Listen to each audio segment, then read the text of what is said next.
उदित शर्मा राधे जी, नई दिल्ली राधे से। राधे राधे। राधे राधे महाराज जी। महाराज जी, मेरा प्रश्न है कि मैंने आपके एकांतिक वार्तालाप में आपको कहते सुना है कि हर प्रतिकूल परिस्थिति को हमेशा सहना चाहिए, मगर गीता जी में भगवान श्री कृष्ण ने अर्जुन जी को अन्याय के खिलाफ लड़ने के लिए भी कहा है। तो मेरा प्रश्न है कि क्या हमें किस स्थिति में सहना चाहिए और किस स्थिति में विरोध दो करना दो बात समझनी है। एक है विरक्त मार्ग और एक है गृहस्थ मार्ग। इस समय भगवान छात्र धर्म का उपदेश कर रहे हैं। अर्जुन क्षत्रिय कुल में प्रकट हुए, छात्र धर्म का कि जो अधर्माचरण करता है, तुम राजकुमार हो, तुम्हारा अधिकार है दंड देना, इसलिए उनको दंड दो।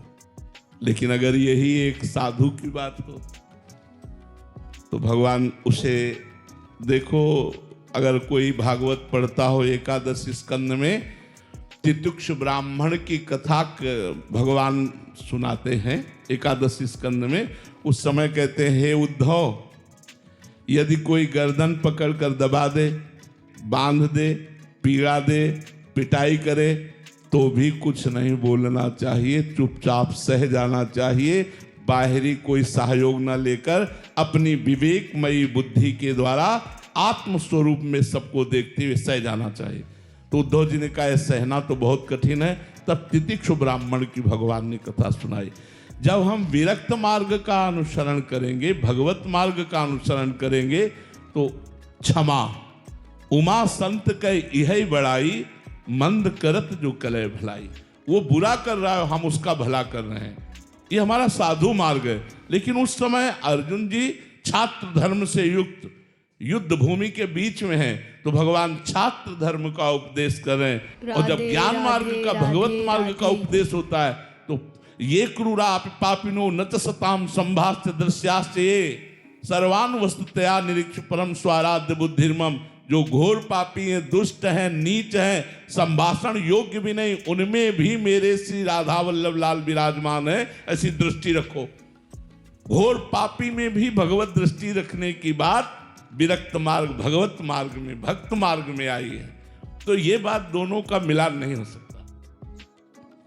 दोनों का इसलिए मिलान नहीं हो सकता कि जहां इनको मारो वो उस समय छात्र धर्म का उपदेश है, और जहां ये सहो वहां भगवत मार्ग का उपदेश है। भगवान की ही वाणी से अलग अलग जो है, तो हमको ये समझना होगा इस समय किसके लिए क्या उपदेश हो रहा है, उसको दूसरी जगह से नहीं जोड़ सकते। अलग अलग प्रसंग हैं, उनका अलग अलग उद्देश्य है। महाराज जी, गृहस्थ जीवन में किन बातों का मतलब विरोध कर सकते हैं और किन बातों को सहना चाहिए? गृहस्थ धर्म में हमारे ऊपर, जो सिर्फ हमारे शरीर के ऊपर अगर कोई गाली देता है, अपमान करता है, लड़ाई करना चाहता है, तो हम नहीं लड़ेंगे। लेकिन हमारे परिवार के ऊपर, हमारी पत्नी के ऊपर, हमारे धर्म के ऊपर, हमारे राष्ट्र के ऊपर अगर बात आती है, तो जितना हमारे में बल है उसका प्रयोग करेंगे, नहीं तो बड़े बल का, सरकार का सहयोग लेंगे और उसका विरोध करके उसको दबाएंगे, उसके अधर्म को रोकेंगे, उसकी बुरी चेष्टाओं का नाश करेंगे। अब ऐसा नहीं कि जैसे मानो क्षमा शब्द हमारे लिए है, आप हमें गाली दे दो, आप हमें ऐसा। लेकिन वहीं अगर एक दिन भिक्षा मांगने जा रहे थे, तो जब लौटे भिक्षा लेकर, तो एक गाय जा रही थी और पीछे से एक गड़ासा लिए हुए आदमी, तो हमने देखा, हमने कहा तो मार देगा, जोर से आवाज की, रोका उसे, रुक वहीं, राधे ये क्या है? राधे राधे तो उनका राधे। हमारी ठेला में केला रखे हुए थे, ये हम कुछ लेने चले गए। हम कहा देखो, गाय का धर्म है अपना पेट भरना, वो ये नहीं जानती कि तुम बेचने वाले हो या क्या हो, उसको तो केवल अपना पेट भरना है। लेकिन आप इससे मार देते हैं, आप उसको ऐसे कैसे मार सकते हैं? और वो इस समय तुम बहुत धैर्य से बोल रहे, उस समय बिल्कुल क्रोध से बोल रहे थे, तभी वो रुका था जब क्रोध से बोले। कितने रुपए तुम्हारे केले, अभी हम व्यवस्था कर देते हैं, आप ऐसा। तो जब कभी अपने धर्म के ऊपर, किसी ऐसे दीनहीन के ऊपर कोई अत्याचार हो रहा हो, तो वहां में साधुता नहीं धारण करनी, वहां में बल विक्रम धारण करना है। तो धर्म का अलग अलग स्वरूप है। गृहस्थ धर्म में इतनी सहनशीलता रखनी कि हम जा रहे हैं, में कोई बिना गलती के गाली दे रहा, हम सह रहे हैं। कोई झगड़ा करना चाहता है, हम बचा लेते हैं। आप अपने को बचा लेते, नहीं करेंगे झगड़ा और चार गाली दे दे सुन लेंगे, लेकिन धर्म के प्रति, परिवार के प्रति, इज्जत के प्रति, राष्ट्र के प्रति यदि कोई बात आवे तो मौन धारण करना अपराध है। उस समय मौन धारण नहीं करना, उस समय मुखर होना, उसका विरोध करना है। ऐसा हरियाणा से श्री हरिवंश महाराज जी शास्त्रों में कहा गया है कि अंतःमति सो गति।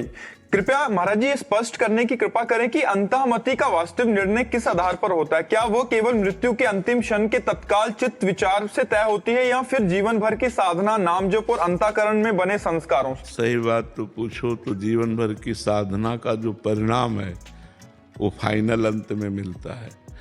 ऐसा नहीं कि जीवन भर विषय भोगता रहा, पापाचरण करता रहा, अंत में वो राधा बोल देगा या राम बोल देगा, ऐसा नहीं है। हाँ, ऐसा है कि अचानक कृपा भगवान की हो जाए, वो पापी रहा है जैसे अजामिल, और उसको अपने पुत्र के बहाने निकला नारायण और शरीर छूटने का समय था, भगवत पार्षद आ गए, यमदूतों को तिरस्कृत करके उसे भगवत धाम की यात्रा की अजामिल ने। बकाया ऐसा सिद्धांत नहीं है।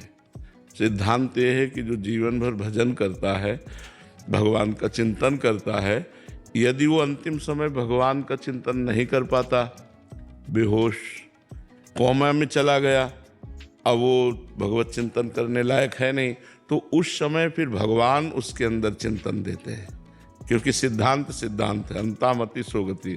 तो अब वो तो कामा में है, बेहोश है, अब उस समय उसके अंदर स्फुरित होगा राधा, क्योंकि जीवन भर उसने भजन किया है। अब अंतिम फाइनल न बिगड़े तो उसके हृदय में भगवान स्वयं स्फुरित करते हैं, भगवान नाम या अपना रूप प्रकाशित करते हैं।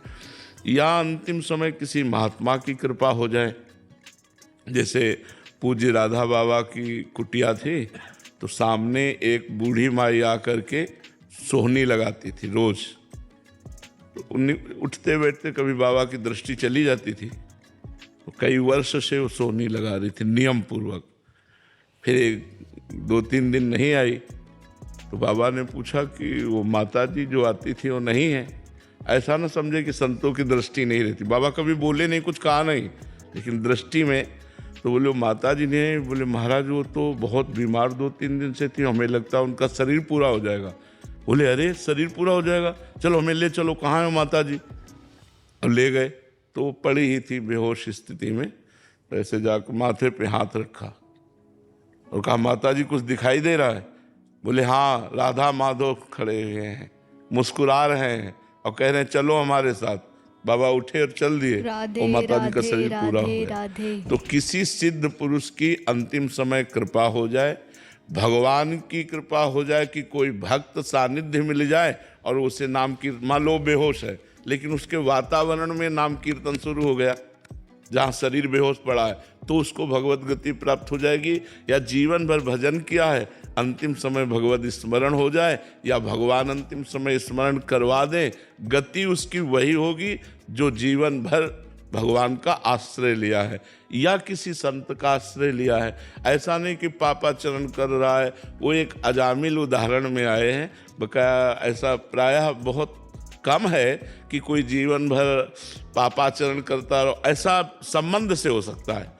तो यदि हमारा कोई संबंधी भागवतिक है और वो उस समय कृपा कर दे, हमें भागवतिक विधान मिला दे, या भगवान कृपा करके स्वयं ऐसा कोई संविधान कर दे अंदर हृदय में, या फिर जीवन भर भजन करता रहा है।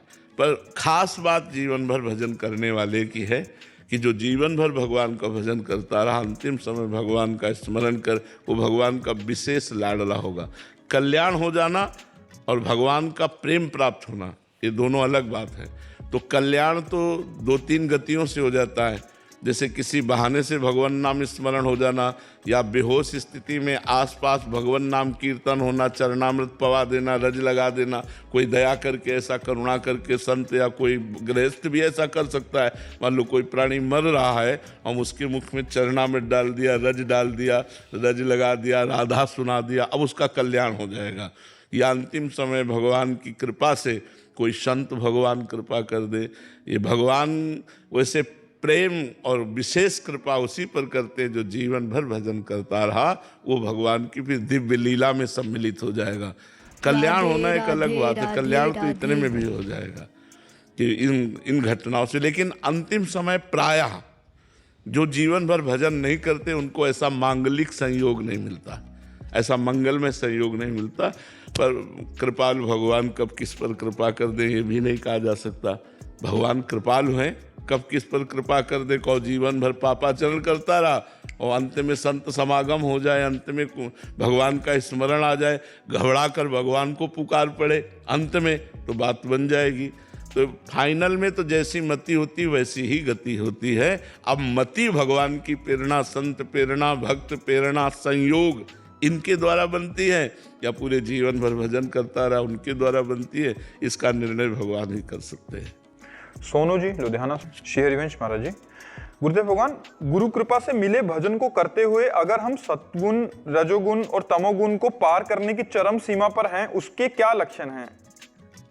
हमारा मंत्र नहीं रुकेगा, चाहे तमोगुण आवे चाहे रजोगुण आवे, तो पता चलता है कि अब तमोगुण आ गया, अब रजोगुण आ गया, अब सतोगुण है जो भजन करते हैं अच्छे से। पर उसका सबसे पहला लक्षण है कि हमारा एकतार भजन में, जिससे तमोगुण आया तो द्वेष का चिंतन होने लगेगा, क्रोध की वृत्तियाँ, हिंसा की वृत्तियाँ, मतलब गलत वृत्तियाँ। रजोगुण आया तो काम की वृत्तियाँ, ये सब भोगों की वृत्तियाँ आने लगेंगी।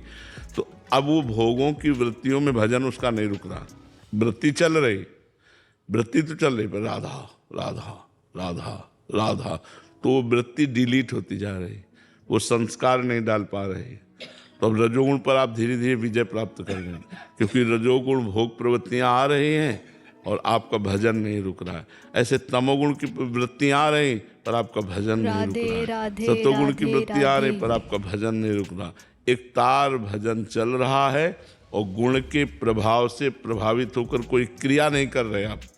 जैसे जब तमोगुण होगा ना तो जरा सी बात में गुस्सा आ जाएगा, आपको नहीं आना है, क्योंकि पता है इस समय हमारे अंदर तमोगुण है, राधा राधा, और बहुत बनावटी ही सही, लेकिन हम बहुत मुस्कुराकर मृदु भाषण करें। रजोगुण भोग प्रवृत्तियां बढ़ रही, स्त्री आकर्षण, धन आकर्षण, पुरुष आकर्षण, दुनिया का आकर्षण हमको व्यक्त नहीं करना, राधा राधा राधा, और दूरी बना के रखना, तो हम रजोगुण पर विजय प्राप्त कर लिए। दया, करुणा, मिलना जुलना, ये सब सतोगुण की वृत्तियों में आती है।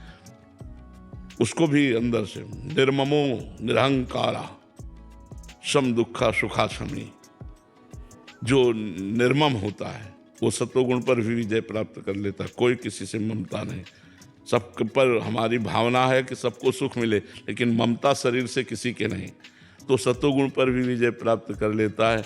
और भगवान का भजन छूटा तो गुण ने प्रभावित कर दिया और आप वो ऐसी फिर क्रिया कर लेंगे। और भजन नहीं छूटा तो गुण तुम्हें प्रभावित नहीं कर पाएंगे, अपनी क्रियाओं में नहीं ले जा पाएंगे, अपना संस्कार नहीं बना पाएंगे। तभी तो कभी अच्छा भजन होता है, कभी भोगों की प्रवृत्ति होती है, कभी नाना प्रकार के राग द्वेष का चिंतन, क्रोध, हिंसा, आलस्य, तमोगुण, प्रमाद, आज नहीं करते भजन ऐसा। तो ये सब गुणों का प्रभाव प्रभावित कर रहा है और एक तार हमारा भजन चल रहा है और ये गुण आते जाते रहते हैं, फिर धीरे धीरे शांत हो जाते हैं, फिर गुणों का प्रभाव अंतःकरण पर नहीं पड़ता, वो बिल्कुल भगवत स्वरूप में स्थित रहता है। पर अभ्यास के द्वारा ऐसा। और खान पान, अगर हमारा खान पान रजोगुणी है तो भजन एक तार नहीं चल पाएगा, तमोगुणी है तो नहीं एक तार चल पाएगा, सतोगुण वाला हमारे भजन में सहयोग करेगा। राधे राधे राधे। यदि सतोगुणी भोजन है तो हमारे भजन में सहयोग करेगा, लेकिन सतोगुण भी फंसाने वाला ही है माया में। मुक्त करने के लिए तीनों गुणों से ऊपर उठना पड़ता है। तो खूब नाम जब प्रधान पहचान, भगवत चिंतन न छूटने पावे। भगवत चिंतन छूटना तो मतलब फिर उन गुणों का प्रभाव हो जाएगा। यही डरे ही डरप हरिवंश हित, जिनो भ्रवई गुण सलिल पर, जी नामन मंगल लोक तिहूं, सुहरिपद भज न विलंब कर। देर मत करो, जिनका नाम तीनों लोकों का मंगल करने वाला है उनका भजन करो, उनके चरणों का आश्रय लेकर। भजन छूटा तो गुण प्रवाह, जो गुण सलिल है, सलिल माने पानी, प्रवाह जो है वो आपको गिरा देगा। गुण का एक प्रवाह आता है, वो जिसे प्रवाह में काट करके तैरना बड़ा कठिन होता है, तो ऐसे गुणों के प्रवाह को काटने के लिए केवल नाम, भगवान का नाम, भगवान का आश्रय, वही गुण प्रवाह से पार कर पाएगा। तो भगवत भजन हमारा चल रहा है, तीनों गुणों का अपना प्रभाव आता जाता रहता, कोई फर्क नहीं पड़ता, धीरे धीरे आप विजय प्राप्त कर लेंगे। प्रधान दृष्टि भजन पे रखनी है, और जैसे हमारा भजन बने, वो खान पान, वो दृश्य, जैसे रजोगुण आया और मोबाइल में आप गलत बातें देखने लगे तो अब आप नष्ट हो जाओगे, गुण आपको नष्ट कर देगा। तमोगुण आया, आप वैसी प्रमाद स्थिति, निद्रा, आलस्य, लड़ाई झगड़ा, तो आपका भजन छूट जाएगा, चिंतन बिगड़ जाएगा। तो हमको ये करना है कि भजन न छूटे, हमें मेन पॉइंट पर रहना है कि हमारा भजन न छूटा तो कोई भी दोष, कोई भी विकार हमें परास्त नहीं कर पाएगा। और भजन छूटा तो फिर रही क्या गया, फिर वो गिरा देगा। ठीक है ना। खान पान सत्वगुण होना चाहिए, हमारा देखना, सुनना, बोलना, पढ़ना, लिखना, ये सब सत्वगुण होना चाहिए, तभी हम आगे बढ़ेंगे। दीप्ति बिष्ट जी, देहरादून। राधे राधे राधे राधे महाराज जी। महाराज जी, क्या मन का भटकना लक्ष्य की स्पष्टता ना होने के कारण होता है और मन को एक लक्ष्य पर टिकाए रखने का सही तरीका? लक्ष्य भी बन जाने पर मन भटकेगा। क्यों भटकेगा? पूर्वाभ्यास।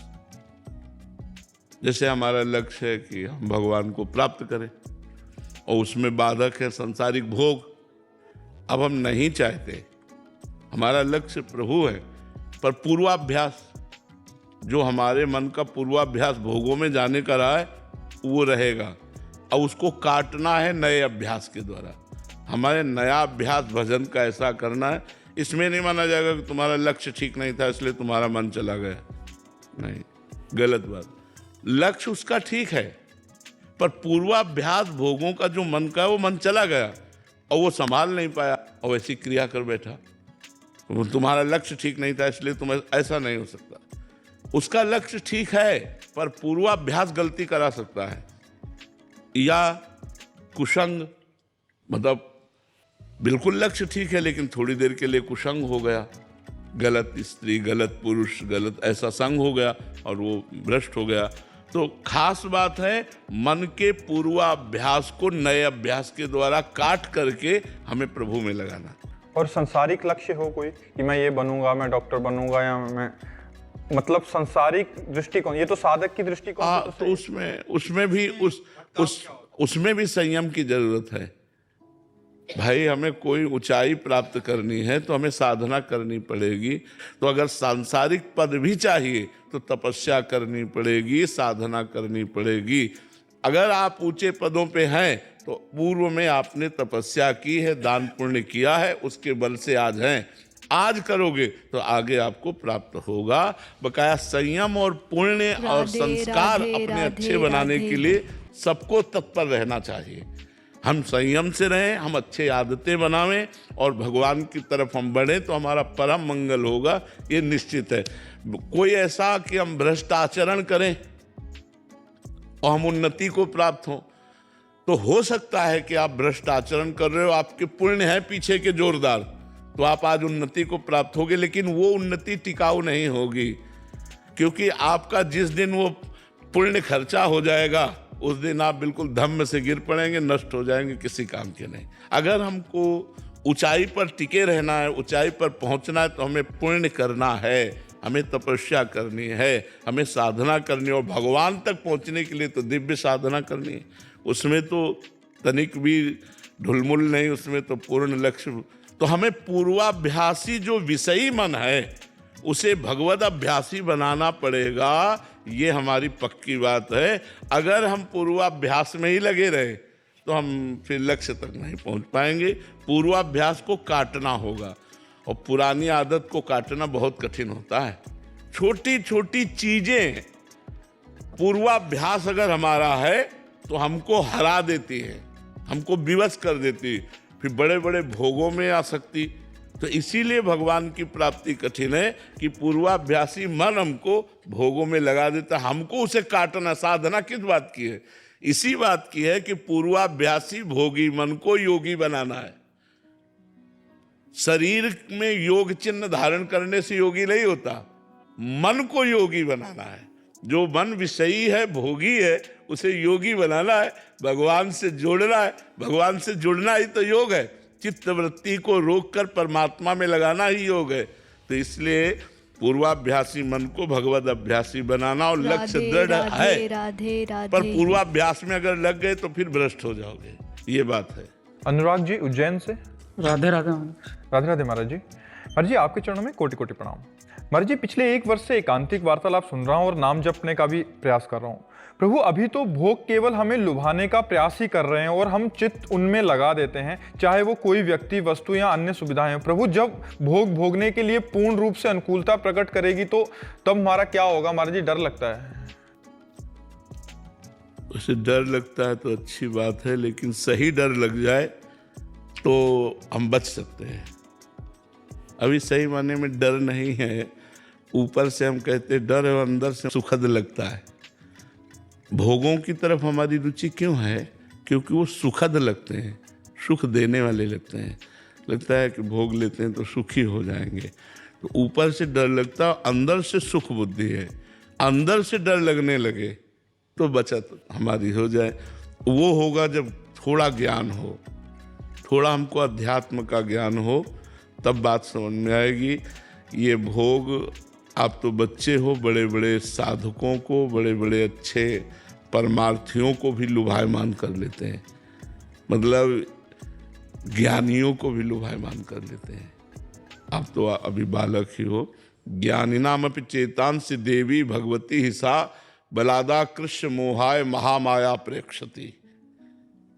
बड़े बड़े ज्ञानियों के चित्त को बलात् अपहरण करके मोह में डाल देना, ये महामाया की सामर्थ्य है। कुछ छोटी मोटी, पर यदि हम दैन्य भाव से भगवान का आश्रय लेकर नाम जप करते हुए चले तो हम बच सकते हैं। अगर हमें ज्ञान हो जाए तो फिर अच्छा नहीं लगता। भोगों में सुख नहीं है, राधे राधे सुखाकर्षण राधे है, राधे। सुख नहीं। जैसे हम जो चिंतन में सोचते हैं ना कि यार ऐसे से ऐसा ऐसा खाएंगे, ऐसे से ऐसा, वो जब हम खा रहे होते हैं तो वो सुख नहीं मिलता। जब हम भोग रहे होते हैं तो वो सुख नहीं मिलता जो चिंतन में था। ध्यान से हमारी बात समझना, ये अध्यात्म है। जैसे हम किसी भोग का चिंतन कर रहे हैं तो उस समय जो हमें सुखानुभूति हो रही, जो एकदम लग रहा है अब मिले, और जब वो भोग मिला तो थोड़ी देर में मन उससे खिन्न हो जाता है, वो सुख नहीं रहता। इसका मतलब भोगाकर्षण में सुख है, भोगने में नहीं। अगर हमारा चिंतन न हो और फिर कोई भोग क्रिया हो, देख लो सुख नहीं होगा। जैसे किसी को बोल दिया जाए कि आज तुम खूब विश्व के जो भोग चाहो भोग लो, कल 12 बजे तुम्हें फांसी दे दी जाएगी। अब हमें बताओ कौन सा भोग उसे सुख दे सकता है? क्योंकि उसका चिंतन हट गया, उसका चिंतन लग गया। अब बताओ, अब उसे कौन सा भोग सुख दे सकता है? सुंदर स्त्री, सुंदर भोग, सुंदर खान पान, वो कपड़ा, उसको किसी से कोई स्वाद नहीं मिलेगा। क्यों? क्योंकि चिंतन हट गया। चिंतन मृत्यु में लग गया कि कल 12 बजे तुम्हें फांसी दे दी जाएगी। तो जिसमें सुख है तो उसमें है, चाहे जिस परिस्थिति में है। परमात्मा में सुख है तो फांसी की सजा सुनने पर भी मुस्कुराहट होगी।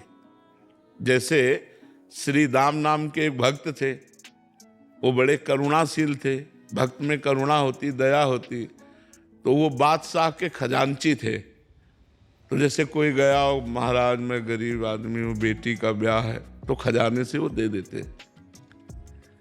यद्यप चाहिए कि राज आज्ञा लेकर खजाने से दे, राधे राधे। पर राज आज्ञा, चूंकि वो इतना दयावान करुणावान तो था नहीं कि सब गरीबों के लिए वो आज्ञा कर दे, तो इसलिए वो कर देते थे। धीरे से काजी को पता चला, जांच हुई तो बात पक्की मिली और उन्होंने स्वीकार किया कि हम बिना राज आज्ञा के खजाने से हम दे देते हैं, तो ये अपराध बनाना। तो उनको राजा ने, बादशाह ने फांसी की सजा सुनाई, तुम्हें फांसी दे दी।